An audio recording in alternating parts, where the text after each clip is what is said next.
हमारे साथ डॉक्टर्स का एक बड़ा पैनल इस वक्त मौजूद है। Doctor S K. Sarin, doctor Ashok Seth, doctor Uma Kumar, doctor Arvind Kumar, doctor Rajesh M Parikh, doctor Vikas Bhatia. सभी को नमस्कार। आप सभी का बहुत धन्यवाद और आप सभी का हमारे इस कार्यक्रम में स्वागत। डॉक्टर सरीन, बहुत छोटा सा सीधा सा लेकिन गंभीर सवाल, क्या ओमिक्रॉन की लहर हमारे देश में आना तय है या हम इससे बच सकते हैं सर? वायरस हर जने को हर जगह होगा, इसमें कोई संदेह नहीं है। ये वायरस 7 से 10 गुना ज़्यादा रैपिडली मल्टीप्लाई कर रहा है, ट्रांसमिट हो रहा है, और जैसा और कंट्रीज़ में हुआ हो वैसा भारत में होगा, ये लगभग निश्चित है। हाँ, हम लोग उसको मिटिगेट कर सकते हैं, उसको स्लो डाउन कर सकते हैं, डिले कर सकते हैं, पर वायरस इतना ट्रांसमिसेबल है कि ये फैलेगा। और विंटर का वेदर है जी, फेस्टिवल का सीजन है, रैलीज, पॉलिटिक्स और सब मिलाकर के लोग क्राउडेड हो रहे हैं, तो मुझे फियर बहुत है कि इस वायरस के रैपिड स्प्रेड होने का।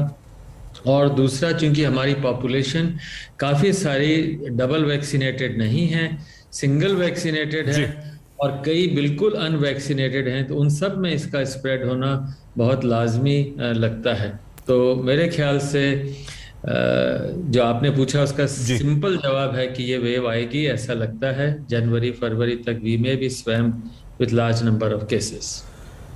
ये डॉक्टर सरीन, बहुत ईमानदारी से आपने ये बात कही और ये बहुत डराने वाली बात भी है। डॉक्टर सेठ सर, हमारे देश में जहां हमें काम करना जरूरी है, हम उतने समृद्ध, बहुत बड़ी आबादी उतनी समृद्ध नहीं है सर। उसे ऑफिस भी जाना है, अपना कारोबार करने के लिए बाहर भी निकलना है, भीड़ भी ज्यादा है, पॉपुलेशन ज्यादा है। ऐसे में डॉक्टर सेठ, क्या आपको लगता है कि हम अपने आप को अपने घरों में कैद कर लें, क्योंकि ये लहर आनी तो अब आनी ही है? जी हाँ, लहर तो इनएविटेबल है, इसका तो मैं क्लियर जवाब दे सकता हूँ। यही देखना है कि ये प्रे करना है कि ज़्यादा सीरियस लहर ना हो, ज़्यादा लोग इतने ज़्यादा सीरियस ना हो कि वेंटिलेटर पे जाना पड़े, और सर्टनली मौतें कम हो।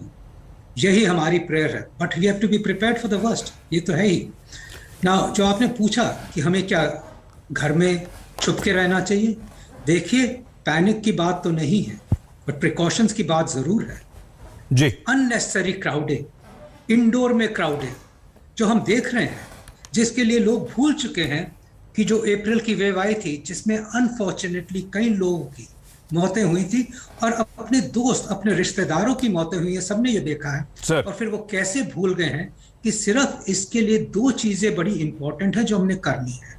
कोई नहीं कह रहा कि फिर से लॉकडाउन होना चाहिए, कोई नहीं कह रहा कि आप बिल्कुल काम पे जाना बंद कर दीजिए, डर के रहिए, पर हम ये जरूर कर रहे हैं कि ये जो डबल, आप भूल चुके हो डबल मास्किंग को। क्या अब भीड़ बाहर जाते हैं तो सीधी तरह से नाक के ऊपर मास्क लगाना तो एक हमारी हैबिट है, एक हमारा कपड़ों का पार्ट है कि हम डबल मास्किंग करें, जिसमें कि एक अंदर 3 प्लाई मास्क हो, ऊपर कपड़े का मास्क हो, और हेल्थ केयर वर्कर्स तो N95 पहने। और दूसरी बात यह है कि unnecessary crowding, unnecessary gathering, partying और मास्क उतार के पार्टिंग, और वो भी इंडोर में, तो ये जरूरी तो है ही नहीं। तो इसलिए अब हमारा टाइम आ गया है कि गवर्नमेंट अपनी रिस्पॉन्सिबिलिटी निभा रही है। गवर्नमेंट ने जो सीखे हैं, जो हमने पूरे देश ने सीखा है डेल्टा वेव के बाद, गवर्नमेंट ने सतर्क हो गई है। इनफैक्ट इतनी सुपरविजन, स्क्रूटनी और सर्वेलेंस चल रही है, बट हम अगर अपनी बात नहीं निभाएंगे तो ये वायरस, बाय द वे, हमको समझना है कि ये सिर्फ 140 केस ही नहीं है। हो सकता है कि कम्युनिटी में इससे ज्यादा केस हो, क्योंकि कुछ दिन लग जाते हैं पता करने में थ्रू जीनोमिक टेस्टिंग ओमाइक्रॉन है भी कि नहीं है, और फिर भी 70% पॉजिटिविटी RT-PCR की होती है। तो कई वायरस तो ऐसे ही घूम रहे होंगे कम्युनिटी में जिनका हमें पता भी नहीं है। हो सकता है इससे 5 गुना नंबर। डॉक्टर सेठ, आप वाकई बहुत गंभीर बात कर रहे हैं आप ही। और डॉक्टर सरीन और डॉक्टर सेठ दोनों ने साफ तौर पर कहा है कि ये वेव तो आनी ही आनी है, और आप जो बात कर रहे हैं वो बहुत ही खतरनाक है कि कई सारे लोग घूम रहे हो पॉजिटिव यहां पर। डॉक्टर उमा, आप कितना इसे मैम खतरनाक मानती हैं? देखिए, जो मेरे दोनों कलीग्स ने कहा वो बात 100% सही है कि ये बहुत ही खतरनाक है और लोगों के मन में ये शंका है और कुछ लोग तो इसको सच भी मान रहे हैं कि ये जो इन्फेक्शन है वो बहुत माइल्ड है, सिर्फ एक कॉमन कोल्ड की तरह होके रह जाएगा और इससे कोई परेशानी नहीं होगी, जो कि ये भ्रांति मन में बिल्कुल ना पालें।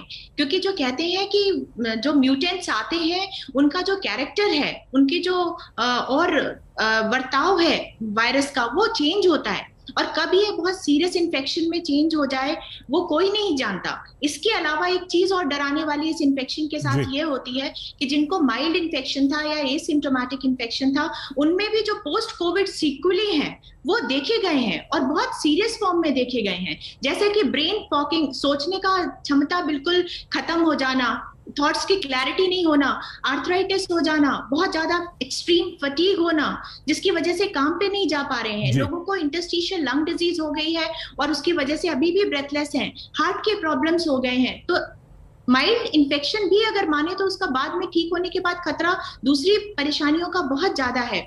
तो ये बहुत ही एक सीरियस इशू है जहां पर लोगों को सारी सावधानियां बरतने की जरूरत है।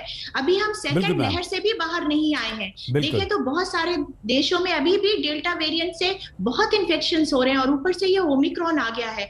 और जो अभी कहा डॉक्टर सेठ ने कि हो सकता है हमारे आसपास बहुत ओमिक्रॉन घूम रहे हो, 140 तो सिर्फ ऑफिशियल फिगर है, क्योंकि जो सर्विलेंस होती है वो 100% केसेस की नहीं होती। तो इसमें पहले 2% थी जो अब बढ़ा के 5% पॉजिटिव सैंपल्स कर दी गई है। तो इस हिसाब से अगर हम देखें तो इंडिया में, हमारे देश में बहुत सारे पेशेंट्स ऐसे हैं जिनमें ये इन्फेक्शन हो सकता है, हुआ हो और वो गुजरा हो, बहुत थोड़ा टेस्ट ना कराया हो। तो इसलिए लोगों को बहुत सतर्क रहने की जरूरत है। डबल मास्किंग की जो बात बताई और अननेसेसरी गैदरिंग ना करें। न्यू ईयर मैम एक रिएक्शन जल्दी से ले लें, उसके बाद भीड़ से कैसे बचें, सिम्टम्स क्या हैं, उस पर आप सभी से बात करेंगे। 3 डॉक्टर्स अभी और बाकी हैं। Doctor Arvind, delta variant, omicron variant, ये भी कहा जा रहा है, इस तरह की भी एक्सपर्ट्स बात कर रहे हैं कि ये दोनों मिलकर कुछ नया म्यूटेंट बन सकते हैं, ये दोनों मिलकर एक सुपर स्प्रेडर या सुपर डेंजरस वेरिएंट भी बन सकता है। तो क्या हम ये मानकर कि नहीं ये बहुत ज्यादा डेंजरस नहीं है, बहुत ज्यादा इफेक्ट नहीं कर रहा है, कैजुअल अप्रोच रखें या हम अलर्ट रहें? सर, बहुत ही महत्वपूर्ण क्वेश्चन पूछा है और एक्चुअली जब डॉक्टर उमा ये बात कर रही थी तो मैं चाह रहा था कि इसी तरह का आप क्वेश्चन पूछें, क्योंकि मैं इस बात को बार बार हाईलाइट करना चाहता हूं। 2 चीजें मैं कहना चाहूंगा। एक तो ये कि बार बार कुछ टीवी चैनल्स पर भी हम ही लोग एक्सपर्ट्स आके ये बोल रहे हैं कि जो भी इन्फेक्शन तक हो रहे हैं वो माइल्ड किस्म के हैं। और मैं जब लोगों से बात करता हूं कम्युनिटी में तो सब कहते हैं हाँ डॉक्टर साहब ये आएगा तो बहुत होगा, हम सबको होगा, लेकिन पता है ये फ्लू की तरह आके चला जाएगा। एक सईद भाई, ये एक जनरल इंप्रेशन जा रहा है। सर बिल्कुल ठीक कह रहे हैं आप। सबको इससे सफर करना है और ये माइल्ड सा फ्लू होके चला जाएगा, जो कि सच्चाई से बहुत दूर है। जैसा डॉक्टर उमा ने कहा, देखिए ऐसा नहीं है कि हमारे किसी भी माइल्ड वेरिएशन में सीरियस केसेस 0% थे। अगर करोड़ों की संख्या में लोगों में इंफेक्शन हुआ तो उसका 0.1% लोगों को भी अगर सीरियस डिजीज और मोर्टेलिटी हुई, जो कि बहुत ही छोटा नंबर है, लेकिन जब हमारा जो टोटल केसेस हैं इतने मैसिव नंबर्स में होंगे तो वो जो लोग हैं जिनको आईसीयू की जरूरत पड़ेगी और डेथ होंगी वो बहुत लार्ज नंबर होगा। तो पहली बात तो ये भ्रांति कि ये माइल्ड होगा, और माइल्ड है इसलिए हम इससे ना डरें। मैं सभी दर्शकों से अनुरोध करूंगा कि कृपया अपने दिमाग से ये बात निकाल दें, कोविड है, ये बड़ा भयंकर वायरस है। कब ये माइनर सा वेरिएशन फिर से कर लेगा और सीरियस डिजीज कर देगा हमें नहीं पता, इसलिए हम इसको डेल्टा नहीं सुपर डेल्टा की सीरियसनेस से डील करें। एक बात। दूसरी बात, सही आपने बोला कि क्या डेल्टा और ओमिक्रॉन का विवाह होके कोई एक नया चीज नहीं बन सकता है? तो सईद जी, जो म्यूटेशन है ये एक कंटिन्यूइंग प्रोसेस है, क्योंकि जितनी बार वायरस रेप्लिकेट करता है उसमें अमाइनो एसिड सीक्वेंसेस में चेंजेस आने की संभावना होती है। ये हमसे पूछ के नहीं करता, इसको प्रेडिक्ट करने का विश्व में कोई तरीका नहीं है। तो सईद जी आने वाले समय में ओमिक्रॉन और डेल्टा मिल करके कोई सीरियस रूप ले लेंगे, इसका जवाब किसी साइंटिस्ट के पास नहीं है।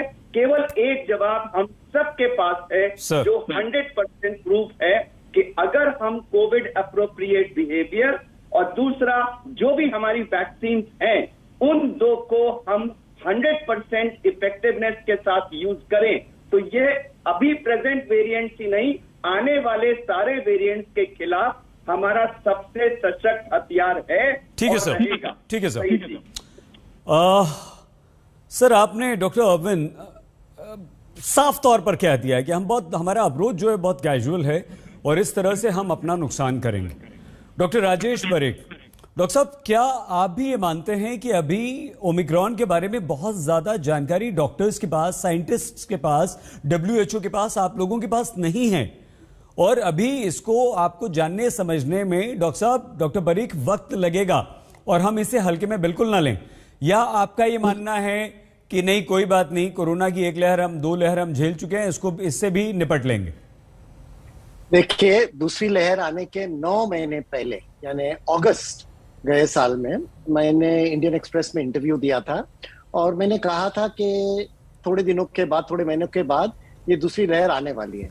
जब जनवरी 2020 में हमने पहली किताब जो लिखी थी उसमें हमने लिखा था 2 साल पहले कि ये 3 लहर आने की पॉसिबिलिटी है, तो ऐसे लग रहा है तीसरी लहर आ रही है। लेकिन देखिए बहुत सारी जानकारी हर रोज आ रही है। कल ही एक बहुत बढ़िया पेपर पब्लिश हुआ जिसमें यूके, जापान, हांगकांग और इंडिया के भी साइंटिस्ट थे, CSIR के साइंटिस्ट ने कोलैबोरेट किया और ये बहुत इंटरेस्टिंग रिसर्च है।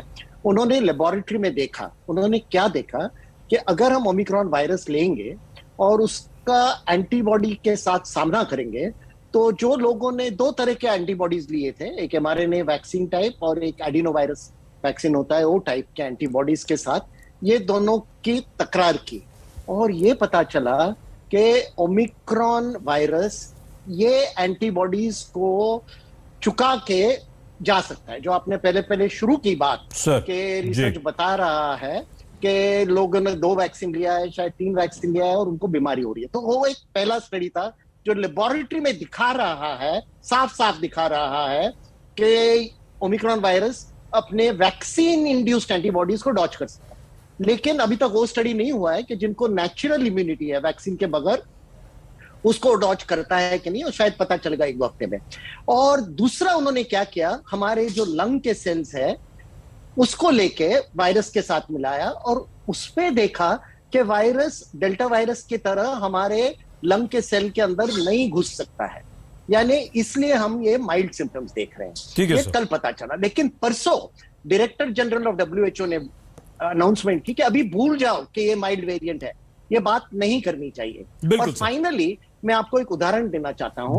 मेरी एक पेशेंट है, वो मार्च महीने में उनको बहुत ही माइल्ड सिम्टम्स थे डेल्टा वायरस के शायद, और जल्दी रिकवर हो गई, कुछ नहीं हुआ। लेकिन 2 महीने बाद उनकी जो बिहेवियर है वो बिल्कुल अलग हो गई।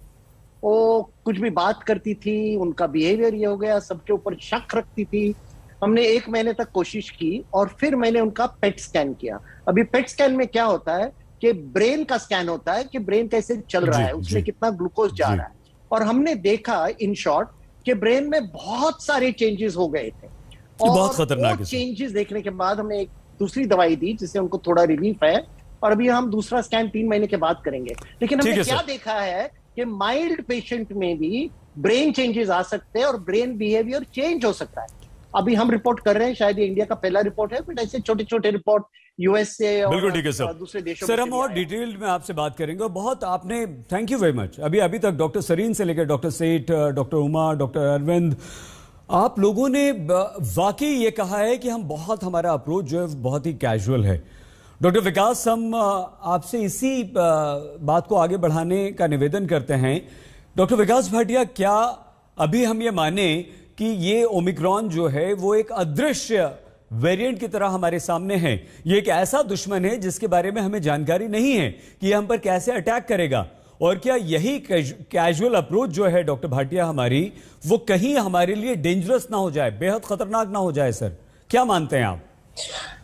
अभी सारे सबकी बात हमने सुनी, हमारे एक्सपर्ट्स की। यही ओपिनियन और यही विचार सबके आ रहे हैं एक्सपर्ट्स के कि हमें इसको हल्के में नहीं लेना है। देखिए, ये अभी कुछ दिन पहले ही साउथ अफ्रीका में शुरू हुआ, 24-25 नवंबर के आसपास, और अब देखिए देखते देखते कितने दिन बीते हैं, अभी 3 सप्ताह भी नहीं हुए मुश्किल से, और पूरे संसार में लगभग कितने कंट्रीज में ये फैल चुका है। अब अभी ये माइल्ड है कि सीवियर होगा, कि कितने हॉस्पिटल में जाएंगे, कितने वेंटिलेटर्स यूज होंगे, इन सब के बारे में हमको अभी कुछ नहीं मालूम लग रहा। हम लोग सोचते हैं कि एयरपोर्ट पे गए हैं हम, कुछ भी नहीं है, मास्क लगाया है, या इधर गए कुछ भी नहीं है, अगले दिन समाचार पत्र में पढ़ते हैं कि इतने लोगों को ओमिक्रॉन पॉजिटिव निकला। ये तो वो लोग हैं जिनका टेस्ट हो गया।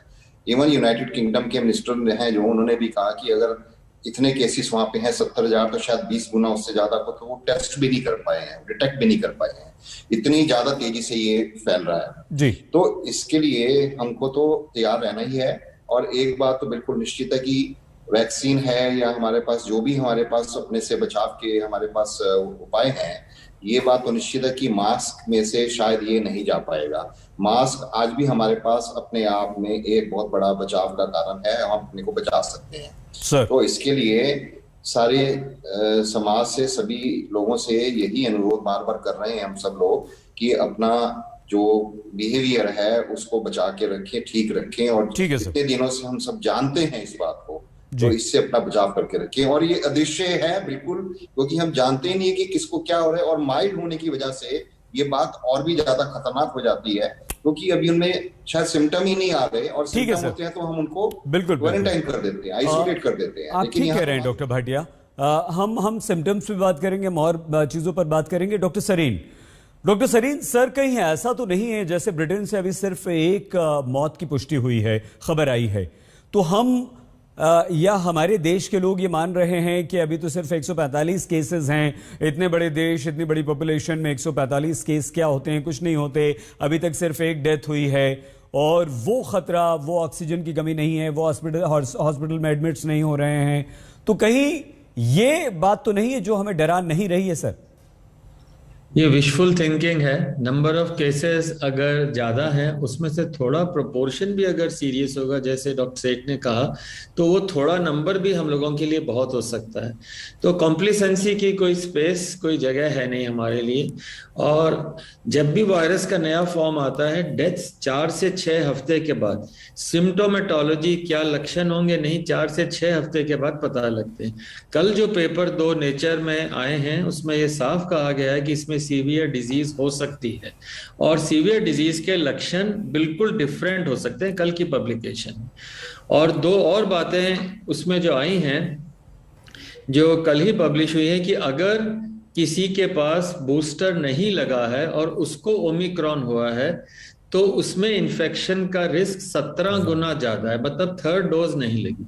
उसके अंदर हॉस्पिटलाइजेशन का रिस्क अगर 60 साल से कम है तो 17 गुना, और 60 से ऊपर है तो 21 गुना ज्यादा रिस्क है हॉस्पिटलाइजेशन का।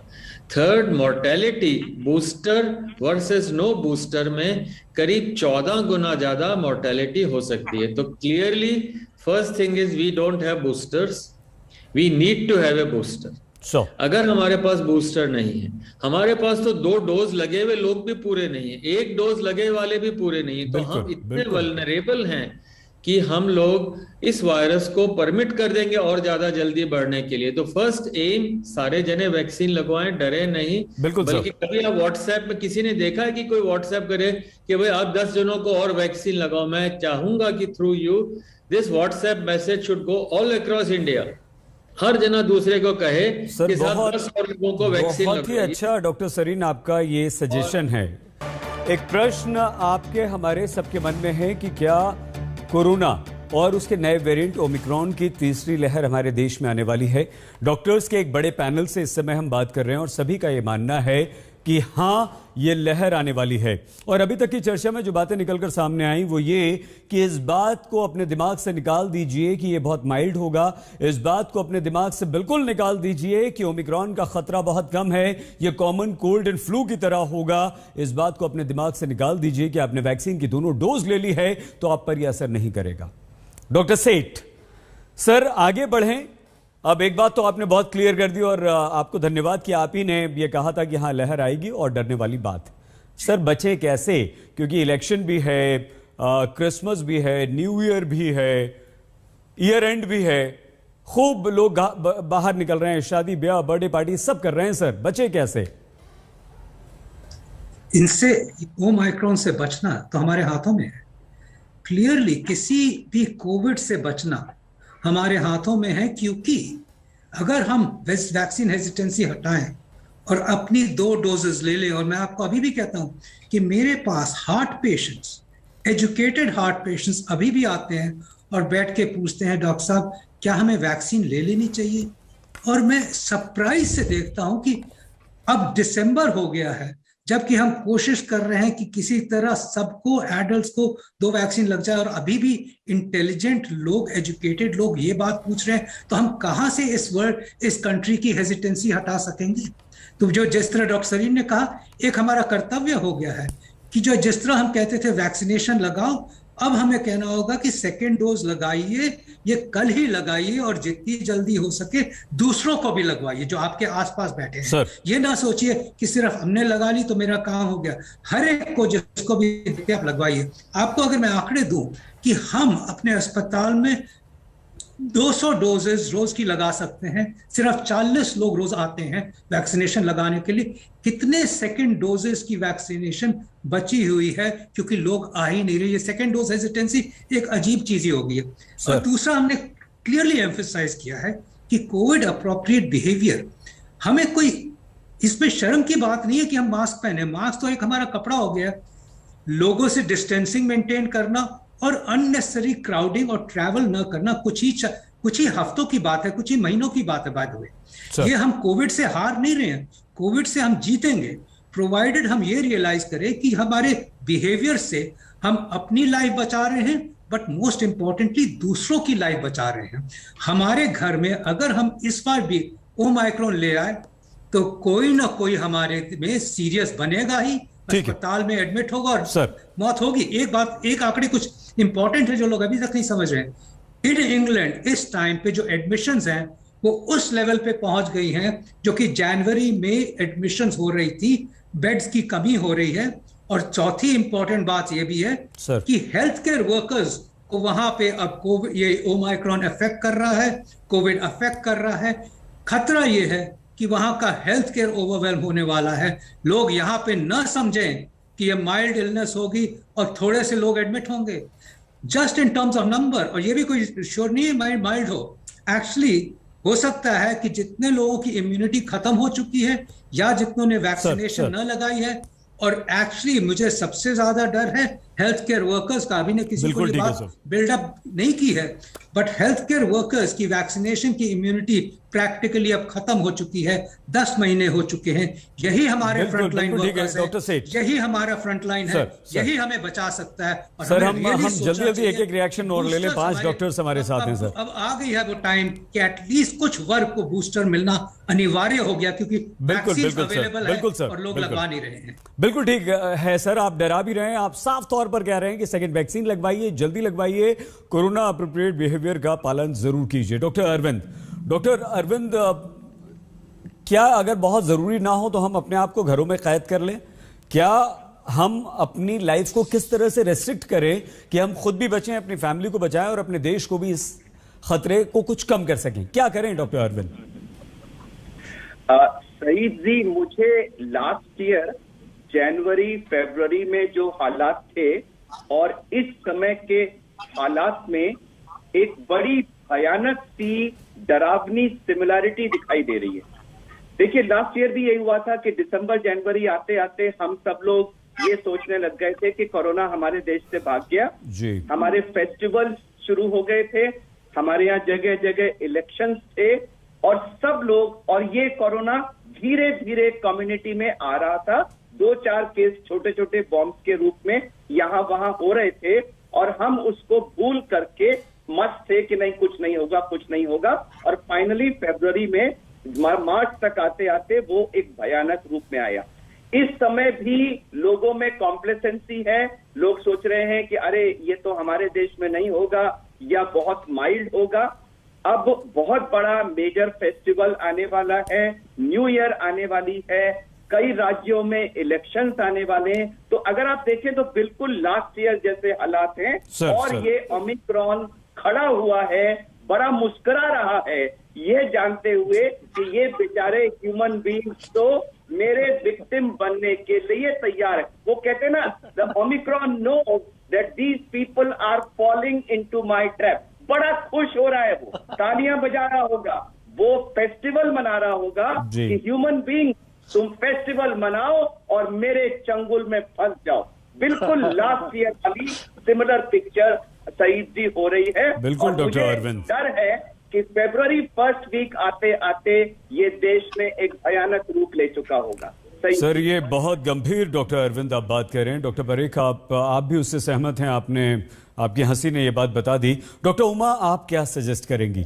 ये जो ओमिक्रॉन ह्यूमन बीइंग को, हम लोगों को, हम इंसानों को बेवकूफ बना रहा है, हम इससे बच सकते हैं या हम अपने आप को समझदार समझते रहें, हम ये कहते रहें कि नहीं ये तो कुछ नहीं है, हम लड़ लेंगे, हम निपट लेंगे, हमें तो हो ही नहीं सकता, और हम इसके ट्रैप में, इसके चंगुल में फंस जाएं? डॉक्टर उमा, कैसे बचें इससे? देखिए, हमें ओमिक्रॉन बेवकूफ नहीं बना रहा है, बल्कि हम खुद बेवकूफ बन रहे हैं। हम सब कुछ जानते हैं कि इस कोविड से हम कैसे बच सकते हैं, चाहे वो डेल्टा वेरिएंट हो या ओमिक्रॉन वेरिएंट हो, उससे बचने के तरीके सेम हैं, कुछ फर्क नहीं है। और बचें कैसे इससे, जिसकी हम बात लगातार करते आ रहे हैं कि सबसे ज्यादा जरूरी है कि भीड़ भाड़ वाली जगहों पे ना जाएं। जिसको घर से बाहर काम नहीं है वो बाहर ना जाए, बाहर अगर निकलता है तो वो मास्क लगा के जाए। और क्योंकि बच्चों को भी बचाना है, इस वेरिएंट में देखा जा रहा है कि बच्चे भी अफेक्टेड हो रहे हैं और मोर्टेलिटी की भी खबर है। और साउथ अफ्रीका से जो रिपोर्ट है उसमें एक यंग एडोलेसेंट की डेथ हुई है। तो इसलिए बच्चों को बचाने के लिए अडल्ट्स को खुद को बचाना जरूरी है। हमारे कंट्री में अभी चिल्ड्रन में वैक्सीनेशन भी नहीं दिया गया है, तो इस जो अडल्ट्स हैं वो अपने दोनों डोजेस अवेलेबल वैक्सीन के जरूर लें और इस भ्रांति में बिल्कुल ना आए कि जो वैक्सीन है वो इफेक्टिव नहीं है। वैक्सीन कम से कम आपको सीवियर इन्फेक्शन होने से बचाती है, और रोज नए नए डेटा आ रहे हैं, छोटी छोटी स्टडीज आ रही हैं जो कि बहुत कॉन्ट्रडिक्टिंग है। कुछ कहते हैं कि वो वैक्सीनेशन इफेक्टिव नहीं है ओमिक्रॉन के अगेंस्ट, उधर दूसरी तरफ कुछ प्री प्रिंट में आज जो कुछ पेपर्स आए उसमें ये कहते हैं कि वैक्सीन जो है वो सीवियर इन्फेक्शन, हॉस्पिटलाइजेशन से ओमिक्रॉन के अगेंस्ट भी बचाती है। बिल्कुल तो जिन लोगों के डोजेस ड्यू है वो तुरंत जाके खुद को वैक्सीनेट करें, अपने आसपास जिन लोगों ने वैक्सीनेट नहीं किया हुआ है उनको बताएं कि जाके वो भी वैक्सीनेशन ले सके। वही एक तरीका है। और अगर आपने कोई अपनी न्यू ईयर पे पार्टी प्लान की है या फिर कोई घूमने का प्रोग्राम बनाया है, तो कोशिश ये करें कि उसे रीशेड्यूल करें, जिससे कि आने वाले साल में डॉक्टर उमा बहुत अच्छी बातें कर रही हैं आप मैम। दूसरे रिएक्शंस लेने हैं। डॉक्टर राजेश परीख सर, हमारे साथ एक दिक्कत है, परेशानी है, बहुत ज़्यादा बड़ी आबादी है, हमें घर से बाहर निकलना हमारी मजबूरी भी है। हमारे देश के ज़्यादातर लोग रोज़ कमाते हैं, रोज़ खाते हैं सर, ऑफिस जाएंगे, सैलरी नहीं आएगी, बच्चे कैसे पालेंगे, हम बहुत ज़्यादा समृद्ध नहीं हैं सर, ऐसे में हम क्या करें? सैयद जी, दो एक्सट्रीम्स हैं। एक तो ताला लगा के हम घर में बैठे और दूसरा हम पार्टी करें, घूमे, इधर उधर जाए। उसके बीच में भी एक अच्छा, जैसे गौतम बुद्धा जी ने बोला था, एक मिडिल, गोल्डन मिडिल पाथ है, और जिधर जाना है हम जा सकते हैं, मास्क पहन सकते हैं। देखिए, जो फिलोसोफर जॉर्ज संतानिया है, उन्होंने करीब 80 साल पहले कहा था कि जो लोग इतिहास का सबक नहीं सीखते उनको उन्हीं कठिनाइयों का सामना करना पड़ता है। अभी मार्च 2020 में 8 मार्च में आपको तारीख दे सकता हूं, आपके सिस्टर चैनल इंडिया टुडे पे मैं प्राइम टाइम में राजदीप सरदेसाई जी से बात कर रहा था, और तभी इंडिया में ऐसी हालत थी, 80 केस थे, और मेरे साथ कुछ हॉस्पिटल के ओनर्स थे। वो बोले कि कुछ डरने की बात नहीं है, हमारे पास बहुत हॉस्पिटल्स है, बहुत बेड्स है, और मैंने कुछ चार्ट्स निकाल के दिखाए, और राजदीप जी बोले आप उनको डरा रहे हैं। तो मैं बोला देखो, बहुत बड़ी मुसीबत आने वाली है, और वो आ चुकी है। और लास्ट में मैं ये कहना चाहता हूं कि कुछ समय पहले इकोनॉमिस्ट ने 2 महीने पहले 10 एपिडेमियोलॉजिस्ट से की राय ली, और वो लोग ने अच्छा मॉडल किया जिसमें 100 वेरिएबल आ रहे थे, और उन्होंने दिखाया कि एक्चुअली 50 लाख लोगों की मौत ऑफिशियली हो गई है ये बीमारी से। लेकिन जब हम कंप्यूट करेंगे कि जो नॉर्मल मौत होने वाली थी उससे ज्यादा कितनी हुई है, तो 3 गुना है, यानी 1.5 करोड़ मौत हुई है। और वो कोविड से ही नहीं, लेकिन जो लोग कोविड के वजह दूसरी बीमारियों का चपेट में नहीं ले पाए उसमें हुई है। तो उसकी भी हमको फिक्र रखनी चाहिए कि माइल्ड भी हो, लोग हॉस्पिटल में जाएंगे तो जिनको कैंसर है, हार्ट डिजीज है, डिप्रेशन है, डायरिया है, उनका क्या होगा, उनकी मौत हो सकती है। तो वो हमको नहीं भूलना चाहिए। डॉक्टर पारिक, वाकई आपकी जो बातें हैं वो डराती हैं, लेकिन साथ ही साथ हमें अलर्ट भी करती हैं। डॉक्टर भाटिया, क्या आप सलाह देंगे, क्योंकि हम प्रोग्राम एंड करने की तरफ बढ़ रहे हैं, ताकि हम अपने आप को बचा सकें? ये सारी चर्चा के बाद एक बात मैं कहना चाहूंगा कि हमारे पास काफी कुछ सीख लिया हमने, और दूसरी वेव के बाद हमने अपनी तरफ से बहुत तैयारी भी कर ली है। अभी हम लोग पहले से कहीं ज्यादा तैयार हैं। अस्पताल हैं, ऑक्सीजन प्लांट्स लग गए हैं, और आईसीयूज और बेड्स हॉस्पिटल भी प्रिपेयर्ड हैं, डॉक्टर्स और नर्सेस भी प्रिपेयर्ड हैं। एक तरफ हमको अपनी प्रिपरेशन जो है बिल्कुल तैयार रखनी चाहिए इस बात की कि हम बिल्कुल कभी भी कैसी भी स्थिति बने उसके लिए तैयार रहें। दूसरी तरफ जो हमारी पब्लिक है उनको भी अवेयरनेस देनी पड़ेगी और बार बार बताना पड़ेगा कि आप जहां तक हो सके, जरूरी हो सके, सिर्फ वहीं जाएं। अब देखिए, आज ही अभी यूनाइटेड किंगडम, नीदरलैंड्स, ऑस्ट्रेलिया ये सब डिसाइड कर रहे हैं, डिस्कस कर रहे हैं कि हम नए साल की पार्टी और क्रिसमस पे रिस्ट्रिक्शंस डॉक्टर भाटिया, हम तो इसी प्रकार से हमें सोचना पड़ेगा। सर आपको यहाँ रोकना चाहेंगे, और आप पांचों को स्क्रीन पर रहते हुए हमारे दर्शकों को, देशवासियों को दिखाते हुए कहेंगे कि देश के 5 बहुत बड़े डॉक्टर्स हैं, और पांचों कह रहे हैं कि प्लीज डरिए, पांचों कह रहे हैं कि प्लीज शादी ब्याह, बर्थडे पार्टी, इलेक्शन, भीड़ भाड़, बाजार, मौज मस्ती, सबसे प्लीज दूर रहिए। आप सभी का बहुत सख्त कड़े शब्दों में हमें ये चेतावनी देने के लिए धन्यवाद कि ये हम इसे बिल्कुल भी हल्के में ना लें। ओमिक्रॉन कोरोना बहुत खतरनाक हो सकता है, हमें इसके बारे में अभी कुछ नहीं पता है, और हम सेकेंड वेव में देख चुके हैं। देश का कोई ऐसा व्यक्ति नहीं है जो इससे प्रभावित ना हुआ। तो प्लीज डरिए, अपना ख्याल रखिए, अपनों को, अपने बच्चों को, अपने देश को इस कोरोना के ओमिक्रॉन से बचाइए। लहर आई तो हम सब इसकी चपेट में आएंगे। घर में रहिए ज्यादा से ज्यादा। देश के 6 बड़े डॉक्टर्स आज तक पर थे और सब ने यह कहा है कि बहुत ज्यादा खतरनाक ओमिक्रॉन हो सकता है, हम इसे बहुत हल्के में ले रहे हैं। हम कैसे कह सकते हैं कि यह सीवियर नहीं होगा? हम कैसे कह सकते हैं कि इसका बहुत ज्यादा असर नहीं होगा? हम कैसे कह सकते हैं कि हम हॉस्पिटलाइज नहीं होंगे? हम कैसे कह सकते हैं कि दोनों वैक्सीन लेने के बाद भी इसका असर हम पर नहीं होगा? सब ये कह रहे हैं कि नहीं प्लीज, यह अदृश्य है, यह डेल्टा से ज्यादा खतरनाक है। प्लीज अपना ख्याल रखिए, इससे डरिए। देखते रहिए आज तक। आज तक बेमिसाल 20 साल।